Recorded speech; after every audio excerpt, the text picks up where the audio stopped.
दोस्तों, एक बार की बात है। देवी सत्यभामा भगवान श्री कृष्ण के पास आती है और उनसे पूछने लगती है, हे स्वामी, आज मेरे मन में शंका निर्माण हो रही है, कृपया आप मेरी इस शंका का निवारण कीजिए। भगवान श्री कृष्ण कहते हैं, हे प्रिय, तुम्हारे मन में जो भी शंका हो निसंकोच होकर पूछो, तुम्हारी हर शंका का निवारण करना मेरा कर्तव्य है। तब देवी सत्यभामा बड़ी ही प्रसन्नता से पूछने लगती है, हे प्रभु, आपकी हम तीनों पत्नियां पहले आपको भोजन कराती है और फिर भोजन करती है, नित्य आपकी सेवा करती है, आपके चरण दबाती है, किंतु हे प्रभु, क्या पत्नी को पति के साथ अथवा पति से पहले भोजन करना चाहिए? क्या ऐसा करना उचित होता है?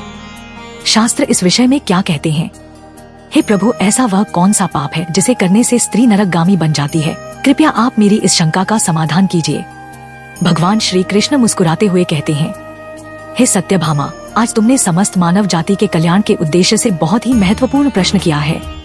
हे देवी, तुमने जो प्रश्न किया है उसका समाधान देवी सुदेवा की कथा सुनने से प्राप्त हो जाएगा। देवी सत्यभामा कहती है, हे प्रभु, ये रानी सुदेवा कौन थी? उनका आचार विचार कैसा था? मेरे मन में उनके विषय में जानने की जिज्ञासा निर्माण हो रही है। श्री कृष्ण कहते हैं, हे सत्यभामा, तुम्हारे आग्रह पर आज मैं तुम्हें रानी सुदेवा की कथा सुनाता हूँ। तुम्हारी सभी शंकाओं का समाधान इस प्राचीन कथा में ही है। इस कथा में तुम्हें तुम्हारे सभी प्रश्नों के उत्तर मिल जाएंगे, इसीलिए इस कथा को ध्यानपूर्वक सुनो। जो भी मनुष्य इस कथा को ध्यानपूर्वक सुनता है और इसका प्रचार करता है, वह सौभाग्यशाली बनता है, उसे कभी नरक की प्राप्ति नहीं होती है। फिर देवी सत्यभामा कहती है, हे स्वामी, मैं इस कथा को अवश्य ध्यानपूर्वक सुनूंगी, कृपया आप इस कथा को कहिए। भगवान श्री कृष्ण कहते हैं, हे सत्यभामा, फिर सुनो इस कथा को। प्राचीन काल में अयोध्यापुरी में महाराज ईक्ष्वाकु राज करते थे। वे धर्म का पालन करने वाले, गुणवान, चरित्रवान और अत्यंत कुशल सम्राट थे। उनका विवाह काशी नरेश की पुत्री सुदेवा के साथ हुआ था। सुदेवा सत्य का व्रत पालन करने में तत्पर, गुणवान, चरित्रवान तथा महान पतिव्रता थी। महाराज ईक्ष्वाकु पुण्यात्मा थे। उन्होंने अनेक यज्ञ तथा अनेक पुण्य के कार्य किए थे। उन्होंने देवालय बनवाए, पोखरे खुदवाए, अनेक वाटिकाएं बनवाई तथा वे साधु संतों की रक्षा में सदैव ही तत्पर रहते थे। महाराज ईक्ष्वाकु के नगर के समीप एक घना जंगल था। उस जंगल में एक सुअर अपनी पत्नी और पुत्र पौत्रों के साथ रहा करता था। वह सुअर बड़ा ही विशालकाय और भयंकर आकार वाला था, जिससे सभी मनुष्य भयभीत रहते थे। उस सुअर के भय से मनुष्य उस वन के मार्ग से जाने से डरने लगते थे। फिर जब यह बात महाराज ईक्ष्वाकु को पता चली तो उन्होंने उस सुअर का शिकार करने का सोचा और फिर एक दिन महाराज अपनी पत्नी सुदेवा तथा अनेक सैनिकों और कुत्तों को लेकर उस वन में शिकार करने के लिए चले गए। महाराज बड़े पराक्रमी थे। उन्होंने अनेक विशालकाय शेरों का तथा राक्षसों का वध किया था। इसलिए वे इस भयंकर सुअर से नगरवासियों की रक्षा करने के लिए उस वन में उस सुअर का शिकार करने के लिए आ गए। जब उस भयंकर आकार वाले सुअर ने महाराज को वन की तरफ आता देखा तो वह सुअर अपनी पत्नी से कहने लगा, हे प्रिय, देखो, ये कौशल देश के महान सम्राट ईक्ष्वाकु है। वे महापराक्रमी और मां तेजस्वी हैं और वे इस वन में मेरी शिकार करने के लिए आ रही हैं। उनके साथ बहुत से कुत्ते और व्याध है। इसमें तनिक भी संदेह नहीं है कि वह मुझ पर ही प्रहार करेंगे। महाराज बड़े पुण्यात्मा है, ये राजाओं के भी राजा है, समस्त विश्व इनके अधीन है। हे प्रिय, मैं तुम सबकी रक्षा करने के लिए अपना पराक्रम दिखाता हुआ महाराज के साथ युद्ध करूंगा। अगर युद्ध में मैंने इनको पराजित कर दिया तो तीनों लोकों में मेरी कीर्ति हो जाएगी, और यदि मैं इनके हाथ से मारा भी गया तो मुझे इस सुअर के जन्म से छुटकारा मिलेगा और मैं विष्णु लोक को चला जाऊंगा। मेरे पिछले जन्म के पाप के कारण ही मुझे सुअर का जन्म प्राप्त हुआ है। हे प्रिय, तुम मेरा मुंह छोड़कर हमारे पुत्र और पौत्रों को लेकर पर्वत की गुफा में चली जाओ। अब समय आ गया है कि मैं अपने पूर्व जन्मों के पापों से मुक्त हो जाऊं। जब महाराज के बाण मेरे शरीर को घायल कर देंगे तो एक एक बाण से मेरे पूर्व जन्म के पाप नष्ट हो जाएंगे। फिर उस सुअर की पत्नी बोलने लगती है, हे नाथ, हमारे बच्चे आपके ही पराक्रम और साहस के कारण इस वन में निर्भय होकर विचरण करते हैं, कोमल कोमल फूलों का आहार ग्रहण करते हैं। आप ही के कारण इन्हें शेर, सियार आदि जंगली जानवरों का भय नहीं है, क्योंकि आप ही इनकी रक्षा करते हैं। आपके भीषण रूप को देखकर कोई भी शिकारी हमारी शिकार करने के लिए इस वन में नहीं आता है। अगर आपकी मृत्यु हो जाएगी तो फिर मेरी और हमारे पुत्रों की रक्षा कौन करेगा? आपके बिना हम असहाय हो जाएंगे। पति के बिना मेरा क्या होगा? उत्तम स्वर्ण के गहने, आभूषण, वस्त्र पहनकर भी कोई भी स्त्री पति के बिना शोभा नहीं पाती है। पति से ही स्त्री को सौंदर्य और शोभा प्राप्त होती है। आपके बिना मेरा जीवन भी नष्ट हो जाएगा। हे नाथ, हे प्राणेश्वर, आपके बगैर मैं जीवित नहीं रह सकती। हे नाथ, मैं सच सच कहती हूँ, आपके साथ यदि मुझे नरक में भी डाल दिया जाए तो भी मैं खुशी खुशी आपके साथ चली आऊंगी। इसीलिए आप महाराज के सामने मत जाइए। आप भी हमारे साथ पर्वत की कंदर में चलिए, हम वहीं छिपकर बैठ जाते हैं। आप जीवन की इच्छा छोड़कर अपनी पत्नी और पुत्र को अकेला छोड़कर जा रहे हो, इससे आपको क्या लाभ होगा? फिर वह सुअर कहता है, हे प्रिय, तुम वीरों के धर्म को नहीं जानती हो, इसीलिए ऐसा कह रही हो। यदि शत्रु वीरों को ललकारता है, युद्ध के लिए निमंत्रण देता है, तो वीर पुरुष को लोभ और भय से कायर की भांति ऐसे छिपकर नहीं भागना चाहिए। ऐसे पुरुष को 1000 युगों के लिए कुंभी पाक नरक में डालकर पकाया जाता है। वीर पुरुष अगर शत्रु का सामना करता है और लड़ते हुए वीर गति को प्राप्त होता है, तो उसे मृत्यु के बाद दिव्य लोकों की प्राप्ति होती है। आज महाराज इक्ष्वाकु हमारे पास युद्ध करने के लिए आए हैं। वे हमारे अतिथि हैं और अतिथि का अनादर नहीं करना चाहिए। अतिथि का अनादर साक्षात भगवान विष्णु का अपमान होता है, इसीलिए उनके साथ युद्ध करना मेरा कर्तव्य है। फिर वह सुअर की पत्नी बोलती है, हे प्राणनाथ, ठीक है, यदि आप महाराज के साथ युद्ध करना चाहते हैं तो मैं भी आपके साथ रहकर आपका पराक्रम देखूंगी। इतना कहकर उस सुअर की पत्नी ने अपने पुत्रों को बुलाकर कहा, है पुत्रों, मेरी बात सुनो। आज युद्ध भूमि में अतिथि आए हैं, उनका सत्कार करने के लिए और उनसे युद्ध करने के लिए तुम्हारे पिता जा रहे हैं और उनके साथ मैं भी जा रही हूँ। इसीलिए तुम सभी अपने भाइयों को लेकर पर्वत की गुफा में जाकर छिप जाओ। महाराज इक्ष्वाकु बड़े बलवान हैं, वे इस युद्ध में हमारा संहार कर डालेंगे, इसीलिए तुम लोग यहाँ से भाग जाओ और अपने प्राण बचाओ। फिर वह सुअर के छोटे छोटे बच्चे बोलने लगे, हेमा, जो पुत्र अपने माता पिता को संकट में छोड़कर भाग जाते हैं वे महापापी होते हैं। उन्हें घोर नरक में डाला जाता है। जो निर्दयी पुत्र अपनी माँ का दूध पीकर उसे दुख में छोड़कर भाग जाता है, जो पुत्र अपने बाप को विपत्ति में देखकर छोड़कर चला जाता है, वह कीड़ों से भरे हुए दुर्गंधी युक्त नरक में गिरता है। इसलिए हेमा, हम लोग आपको छोड़कर नहीं जाएंगे। फिर वह सुअर, उसकी पत्नी और उसके बच्चे सभी युद्ध के लिए तैयार हो जाते हैं और युद्ध भूमि की ओर निकल पड़ते हैं। सभी छोटे छोटे सुअर अपने पिता और माता की चारों ओर से रक्षा करने लगते हैं। उधर महाराज इक्ष्वाकु अपनी सेना के साथ उस स्थान पर आ जाते हैं और अपने सामने खड़े सुअरों को देखकर बड़े बड़े शूरवीर योद्धाओं को सुअरों का शिकार करने के लिए आगे भेजते हैं। वे सभी बलवान शूरवीर योद्धा हाथ में तलवार और भाले लेकर सुअरों पर आक्रमण करने लगते हैं। फिर सुअरों और राजा के सैनिकों के बीच भीषण युद्ध होता है। सभी एक दूसरे पर भीषण प्रहार करने लगते हैं। सुअर अपने दांतों से सैनिकों को मारने लगते हैं, तो सैनिक अपने भालों से सुअरों को मारने लगते हैं। इस युद्ध में अनेक सुअर मर खप गए, कितने ही घायल हुए और महाराज के अनेक सिपाही भी मर गए और घायल हुए। अब केवल वह सुअर, उसकी पत्नी और उसके कुछ 5-7 पुत्र ही बचे थे। अपने सभी पुत्रों को मरा हुआ देखकर सुअर की पत्नी भयभीत हो गई और अपने पति से कहने लगी, हे नाथ, मुझे और इन बालकों को लेकर यहाँ से चलो, नहीं तो हमारा वंश नष्ट हो जाएगा। कृपया हम सभी अपने प्राण बचाकर भाग चलते हैं, नहीं तो महाराज हम सभी को मार डालेंगे। फिर सुअर कहने लगता है, हे प्रिय, 2 शेरों के बीच में एक सुअर पानी पी सकता है, लेकिन 2 सुअरों के बीच में एक शेर पानी नहीं पी सकता। सुअर जाति में ऐसा बल देखा जाता है, इसी कारण से सुअर से सभी भयभीत हो जाते हैं। अगर इस समय पर मैं मृत्यु के भय से भाग जाऊंगा तो मेरे सुअर जाति की प्रसिद्धि नष्ट हो जाएगी। इसीलिए हे प्रिय, तुम हमारे बच्चों को लेकर यहाँ से चली जाओ और सुखपूर्वक जीवन व्यतीत करो। इतना सुनकर सुअर की पत्नी बोली, हे नाथ, मैं आपसे बहुत प्रेम करती हूँ। आपने मेरा आदर सम्मान करके, प्रतिक्रिया करके और मेरी रक्षा करके मेरे मन को जीत लिया है। आपसे मेरा मोह कभी नहीं छूटेगा, इसीलिए मैं अपने पुत्रों के साथ आपके सामने ही प्राण त्याग दूंगी, किंतु आपको अकेला छोड़कर नहीं जाऊंगी। फिर वह सुअर और उसकी पत्नी दोनों ही महाराज से युद्ध करने के लिए आगे आते हैं। वह सुअर भयंकर गर्जना करता हुआ महाराज को युद्ध के लिए ललकारता है। वह सुअर उसके सामने आए बड़े बड़े वीर योद्धाओं को अपने दांतों से तिनके की भांति उठाकर फेंकने लगता है। अपने सैनिकों को मरता हुआ देखकर महाराज को क्रोध आ जाता है और वे अपना धनुष निकालकर उस सुअर पर बड़े वेग से आक्रमण करते हैं। महाराज का एक बाण तीव्र गति से जाकर उस सुअर के शरीर में घुस जाता है और वह सुअर जमीन पर गिर जाता है। फिर महाराज उस पर प्रहार करते हैं और सुअर को मार डालते हैं। सुअर के मरते ही उसके प्राण निकलते हैं और विष्णु लोक को चले जाते हैं।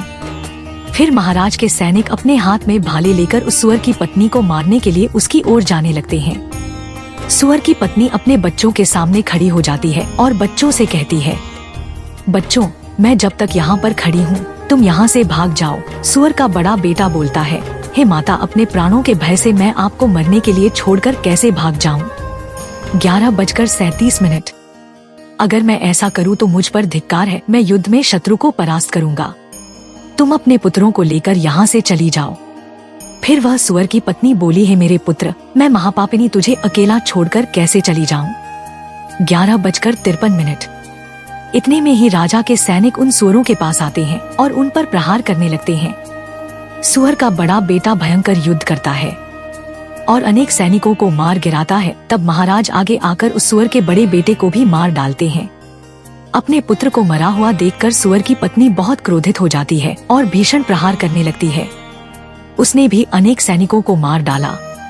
इस घटना को महारानी सुदेवा देख रही थी।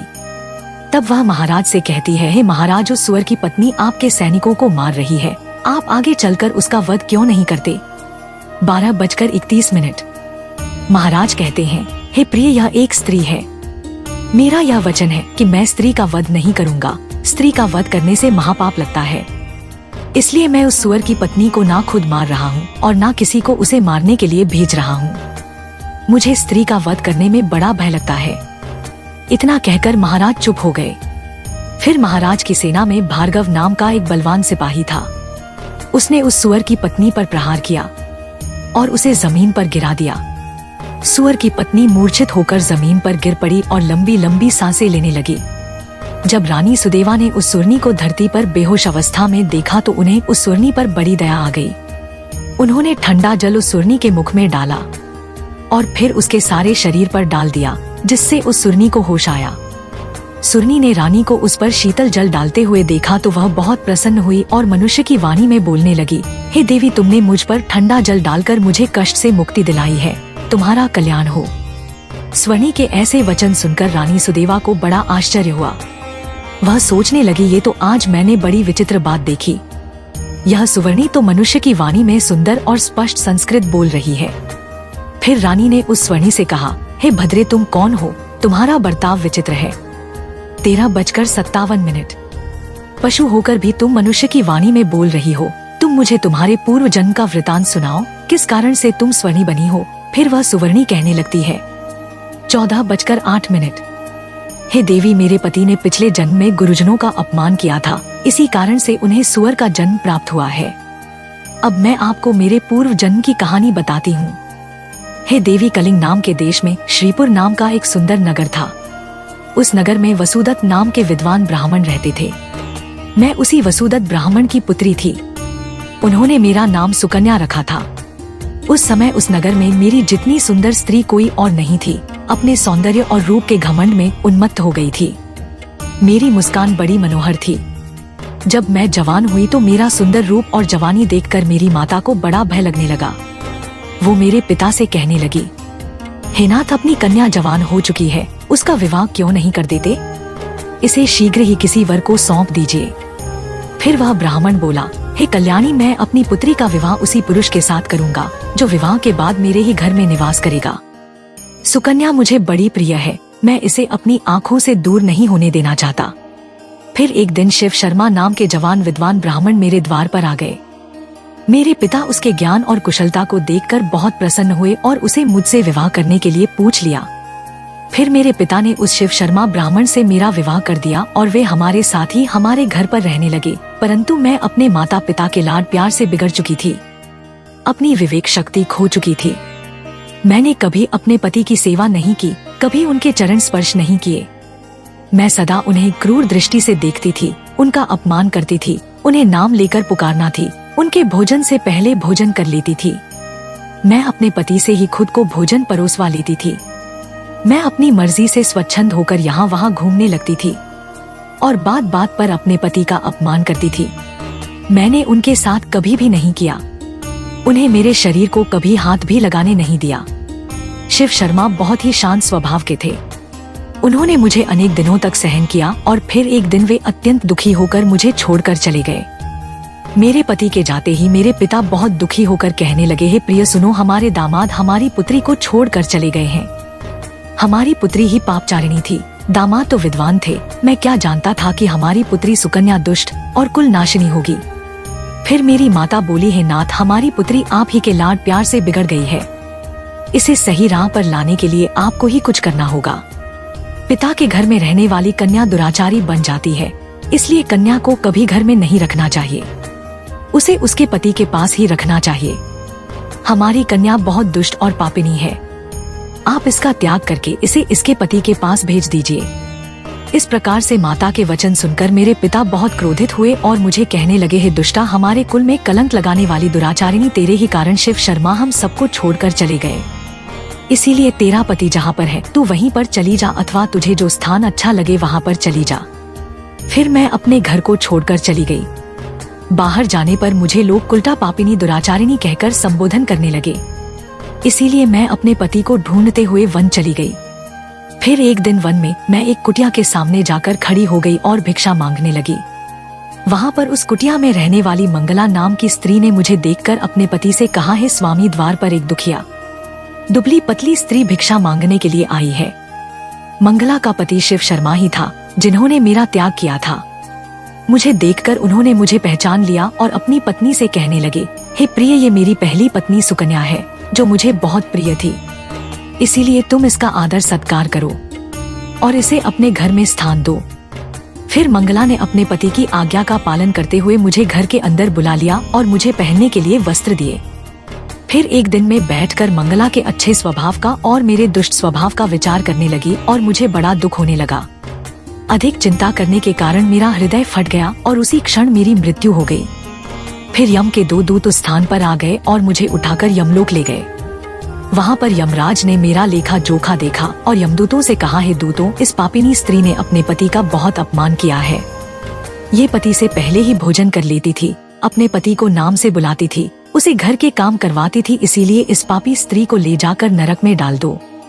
फिर यमदूत मुझे नरक में ले गए और उन्होंने मुझे जलते हुए अंगारों में डाल दिया। लोहे के जलते हुए पुरुष बनाकर मुझे उन्हें आलिंगन दिलवाया। वहाँ नरक में मुझे अनेक वर्षों तक कष्ट भोगने पड़े। फिर नरक की सजा भुगतने के बाद यमराज ने मुझे सुवर्णी के जन्म में डाल दिया। सुवर्णी बोली, हे देवी, इस प्रकार से मैंने आपको मेरे पूर्व जन्म का वृतांत सुना दिया है। कृपया अब मुझे इस जीवन से मुक्ति दिला दो। आपने अपने पति की बहुत सेवा की है, इसीलिए मुझे आपका थोड़ा सा पुण्य प्रदान करो। फिर रानी सुदेवा महाराज से कहती है, हे स्वामी, अब मैं क्या करूं? आप जो आज्ञा देंगे मैं वही करूंगी। महाराज इक्ष्वाकु कहते हैं, हे प्रिय, ये बेचारी बहुत दुख उठा रही है, तुम अपने पुण्य से इसका उद्धार करो। महाराज की आज्ञा लेकर रानी सुदेवा ने सुवर्णी से कहा, हे देवी, मैं अपने 1 वर्ष का पुण्य तुम्हें प्रदान करती हूँ। रानी के इतना कहते ही उस सुवर्णी के प्राण चले गए और उसके शरीर से एक दिव्य स्त्री प्रकट हुई और फिर वह महारानी और महाराज को नमस्कार करके विष्णु लोक को जाने लगी।